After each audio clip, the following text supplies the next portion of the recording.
Hi hello welcome to Aadya media. నేను మీ anchor Saritha. ఈరోజు మనతో పాటు సీనియర్ జర్నలిస్ట్ ఇమ్మంది రామారావు గారు ఉన్నారు. ఆయన మాట్లాడి తెలుసుకుందాం. నమస్తే సార్. నమస్తే. సో మనం ఈరోజు మ్యూజిక్ డైరెక్టర్ ఏఎం రాజా గారి గురించి మాట్లాడుకుందాం సార్. సో ఆయన కుటుంబం గురించి, ఆయన ఎలా ఉండేవారు, అప్పట్లో సింగర్స్ గురించి మాట్లాడుకుందాం. ఏఎం రాజా అని చాలా మంచి మ్యూజిక్ డైరెక్టర్ అన్నమాట. ఆయన పాటలు కూడా చాలా మృదువుగా ఉంటాయి. పాటలు గొంతు కూడా చాలా శ్రావ్యంగా, ఆడువారి మాటలకు అర్థాలు వేరులే అని, ఆడే పాడే పసివాడ, అలాగే వాడుక మరచది వేళ, ఇట్లాంటి పాటలు కొన్ని ఉన్నాయంటే, రాబోయి చందమామ, ఈ పాటలన్నీ ఆయన పాడాడు. ఏం రాజాకి చాలా మంచి గొంతు దేవుడు ఇచ్చాడు అన్నమాట. మృదు మధురంగా ఉంటుంది. అసలు మ్యూజిక్లో కూడా చాలా మంచి పట్టు ఉందన్నమాట. అయితే భగవంతుడు ఇన్ని మంచి క్వాలిటీస్ వచ్చినటువంటి ఏం రాజాకి ఎందుకో మరి తెలియదమ్మా, ఎక్కడ లేని అనుమానం. ఇప్పుడు మ్యూజిక్ సిట్టింగ్స్లో కూర్చుంటారు కదా, సిట్టింగ్స్లో కూర్చొని ఆయన వాయిస్తుంటాడు, పాడుతుంటాడు. ఆ పక్కన కూర్చున్నాడు ఎవరో నవ్వు, ఎందుకో ఏదో కారణం చేత నవ్వాడు అనుకో, ఇలా చూస్తాడు, నవ్వాడా అంతే, ఆడపండి పెట్టి వదిలేసి వెళ్ళిపోతాడు. మళ్ళీ ఆ మ్యూజిక్లో కూర్చోడు. బండి ఏమిటండి ఎందుకు వెళ్ళిపోయారంటే, వాడు ఎవడో వేసం నవ్వుతున్నాడు అంటే నా పాట గురించి నవ్వుతూనే ఉంటాడు. నేను రాను అసలు బతి మార్కు అదేంటి, మిమ్మల్ని నమ్ముకున్నామండి, మీరు మ్యూజిక్ చేయకపోతే నమ్ముకుంటే మీ అడ్వాన్స్ మీకు పంపించేస్తున్నానండి, అంతేగాని మళ్ళీ నన్ను విసిగించొద్దు అంటాడు అన్నమాట. అది తర్వాత పాట ఉందనుకోండి, పాట చూను విన్న తర్వాత సొంత భార్య అయినా సరే ఏమంటే ఆ చూను కొంచెం, మరి ఆవిడ కూడా సంగీత గాయకురాలు కదా, ఆవిడ పేరు సార్ జిక్కి అని, జిక్కి అని ఆవిడ, కృష్ణవేణి ఆవిడ పేరు, జిక్కి అని అంటారన్నమాట. ఆవిడ పొరపాటు ఈ చూను ఎలాగంటే ఎలాగ ఉంటుందండి అని పొరపాటున అందనుకో అను వస్తాను అంతే. అది కాదండి, నా ఉద్దేశం ఏంటంటే ఎలాగంటే ఎలాగుంటుందో మీరు చెప్పండి అంతే. చూడండి, ఇలాగా అంత కొండంత విద్వత్తు ఉన్నవాడు కూడా ఆ చిన్న చేమతలగా ఎంత అనుమానం ఉండడం వల్ల ఆయన జీవితం వస్తే అలాగా వృధా అయిపోయిందమ్మా. డబ్బు వృధా అయిపోయింది, సంసారం వృధా అయిపోయింది. సినిమా ఎవరైనా వచ్చి ప్రొడక్షన్ మేనేజర్ పిలిచి, జిక్కి గారు మీరే పాడాలి, కొంచెం ఒక మాట ఎక్కువ అంటే మీరు పాడితే ఆ పాట తేనె వలకబోసినట్టుగా ఉంటుంది, అమృతంలాగా ఉంటుంది అన్నాడుకో, ఆ లంబడి కొడుకు ఎందుకు, నీ పాట అమృతంలాగా ఉంటే వాడికి ఎందుకు, తేనెలాగా ఉంటే వాడికి ఎందుకు, ఏనా నాకు చూసాడా, ఇలా మాట్లాడేవాడు. అందువల్ల పాపం అంటే ఎంతమంది అంటే ఎంత గొప్ప విద్వత్తు ఉన్నా సరే ఆ ప్రవర్తన కరెక్ట్గా లేకపోతే వాళ్ళు ఎంత దెబ్బతింటారో చెప్పడానికి పెద్ద ఉదాహరణ ఆయన. అలాగుంటుండగా తనకి బిడ్డల్ని కూడా కన్నాడు, కూతుర్ని ఎవరో కన్నాడు. కానీ తనకేంటంటే ఆవిడకి ఒకసారి రైల్వే స్టేషన్లోంచి ఎక్కడికో వెళ్తున్నారు. ఆయన వెళ్తుండగాను ఏదో ఆడికి అంటే ఆవిడ వెళ్ళి కొనుక్కొని వస్తానని చెప్పింది.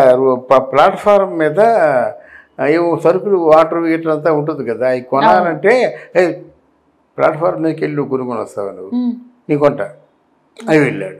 వెళ్ళి ఒక అడిగింది ఏంటి, జిక్కి వెళ్ళి మాట్లాడితే షాప్ కూడా మాట్లాడిస్తాడు, వాడిని చూసి నవ్వుతుంది, ఆడ నవ్వుతాడు, అది భరించాలి, నేను కూర్చోను అని చెప్పి లోనికి వెళ్ళి అది ఏవో అడిగింది కొనుక్కొని వచ్చేసి మూవ్ అవుతున్న ట్రైన్ ఎక్కాడు. మూవ్ అవుతున్న ట్రైన్ ఎక్కి పడిపోయాడు కింద. కళ్ళ ముందే పాపం ఆయన చక్రాల కింద పడి నడిపి చచ్చిపోయాడు. అంటే మనకి యాదృచ్ఛికంగా జరిగింది కాదు, చేతులారా చావుకొని తెచ్చుకున్నటువంటి సందర్భం మాట ఇది. అందువల్ల ఆవిడ తర్వాత భర్త చచ్చిపోయిన కొన్నాళ్ళలోనే ఆవిడ కూడా మనసు వదిలేసి ఆవిడకు ఒక క్యాన్సర్ వచ్చింది. ఆవిడ ఆస్తి అంతా పోయింది, సంపద అంతా పోయింది, ఆవిడని చూసేవారు ఎవరు లేరు, కూతురు ఎవరో ఉన్నారు, పెళ్ళిళ్ళు చేసింది. వాళ్ళు పెద్ద స్థాయిలో ఉన్నవారు కాదు. ఇండస్ట్రీలో నెంబర్ 1గా ఉన్నటువంటి జిక్కి, ఇండస్ట్రీలో నెంబర్ 1గా పాటలు పాడిన జిక్కి ఆ భర్త తాలూకు కేవలం అనుమానం అనేటువంటి భూతం వలన వాళ్ళ జీవితాలు చిన్న భిన్నం అయిపోయి దిక్కుమాలు చావు చనిపోయే పరిస్థితి వచ్చిందన్నమాట. అంటే చాలామందికి జిక్కి గారి గురించి తెలియదని చెప్పేసి అది చెప్పుకోవాల్సిన అవసరం వస్తుంది. కానీ మొన్న ఎందుకో జమునారాణి గారని ఆవిడ సింగరే, జిక్కిని జమునారాణి చాలా మంచి ఫ్రెండ్స్ అన్నమాట. ఓకే.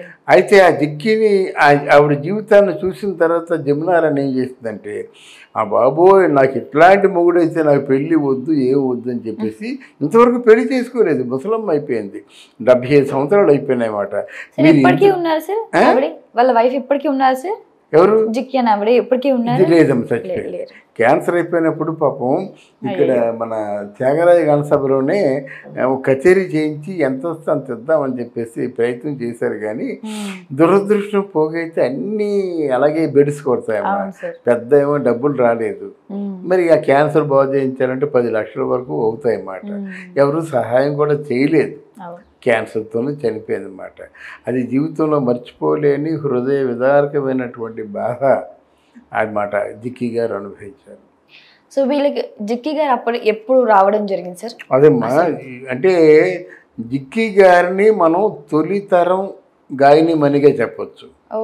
మన సినిమాలో మొట్టమొదటిసారిగా అంటే దేవదాసు ఆ సినిమాల్లో పాటలు పాడిన వ్యక్తులు 3 ఉన్నారు. ఎవరు? బాల సరస్వతి, రాణి, జిక్కి. జమునారాణి కూడా ఉందనుకోండి. అఫ్కోర్స్ ఆవిడ పేరు పెద్దగా తెలీదు. తొలితరం గాయని మనుల్లో జిక్కి గారిని చెప్పుకుంటాం. జిక్కి గారిలో ఉన్న గొప్పతనం ఏంటంటే ఆ గొంతు గండు కోయల గొంతులాగా ఉంటుంది. ఎంత మృదుమధురంగా ఉంటుందో తెలియదు అన్నమాట. లాస్ట్లో పాడిన మన భైరవ ద్వీపంలో కూడా జానవులే పాట చూసావా, ఆవిడ పాడింది. అట్లాంటి జిక్కి గారి పాటలన్నీ కూడా అద్భుతంగా ఉంటాయి, చాలా అద్భుతంగా ఉంటాయి అన్నమాట. అందువలన జిక్కి గారు ఆ గొంతే వేరు. మనకి ఇండియాలో ఎంతమంది ఫ్రెండ్స్ ఉన్నారు, ఆత్మీయులు ఉన్నారు, ఫారిన్ కంట్రీస్లో కూడా జిక్కు పాట వినని వాళ్ళు ఎవరు లేరు. అలాగే ఒక చిట్టి తల్లి ఏదో సినిమా ఉంది, అందులో ఈ తీయని రేయి తెల్లవారుటమా అని ఇలా నిడిచి కవ్వించని ఒక పాట ఉంది. ఆ పాట అయితే యువతరం తాలూకు గుండెల్లో పెద్ద గుబులు పాట. ఎంత సెక్సీగా పాడేసిందో తెలీదు. చాలా హస్కీగా, చాలా స్వీట్గా. వర్షం పాట. హర్నాథును కేఆర్ విజయ ఇద్దరి మీద పిక్చర్ చేశారు. జిక్కి గారు పాడారు, అద్భుతంగా పాడారన్నమాట. అసలు అట్లాంటి వ్యక్తులు వాళ్ళ గురించి మనం చెప్పుకోవాలి. జిక్కి ఎంత మంచి గాయనో, జిక్కి పాటల్లో ఉన్న ప్రత్యేకత ఏంటి, జిక్కిలో ఉన్న ప్రత్యేకత ఏమిటి అని చెప్పుకుంటే భావి తరాలు మర్చిపోతారు. మా పోటీ వాళ్ళకి తప్ప జిక్కి అంటే ఎవరు అడిగే పరిస్థితి కూడా వస్తుంది అన్నమాట. అవి రాకుండా మనం కాపాడుకోవాలి. అది నా ఉద్దేశం. Thank you sir. Thank you.